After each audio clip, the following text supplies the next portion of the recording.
இங்கே உள்ள DSO office, district sports officer பார்த்திங்கன்னா ஆஃபீஸே வந்து செயல்படாமலே இருக்குது. அந்த ஆஃபீஸில் வந்து சரியான நிதி வழங்குறதில்ல. விளாட்டுக்கு போயிட்டு வரக்கூடிய பசங்களுக்கு நிதிகளோ இல்லை பொருட்களோ உணவுப் பொருட்களோ எந்த ஒரு நிதியுமே வந்து போக்குவரத்து வசதிகள் எதுவுமே வந்து அவங்க வந்து வழங்கப்படுவதில்லை.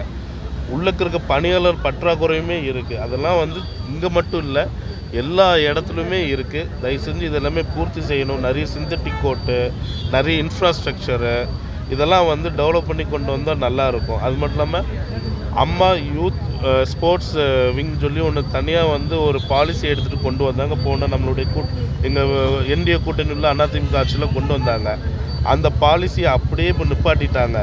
இப்போ 2021 2025 வரை எந்த ஒரு புது பாலிசியுமே வந்து துணை முதலமைச்சர் உதயநிதி ஸ்டாலின் வந்து எதுவுமே வழங்கலை. பெருசாக எதுவும் சிறப்பாக செயல்படவில்லை.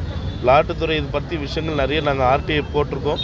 பல்வேறு கேள்விகளுக்கு அவங்க பதிலளிக்கிறதுக்கு மிக விரைவில் அவங்க பதிலளிக்க வேண்டிய சூழ்நிலை ஏற்படும். நன்றி.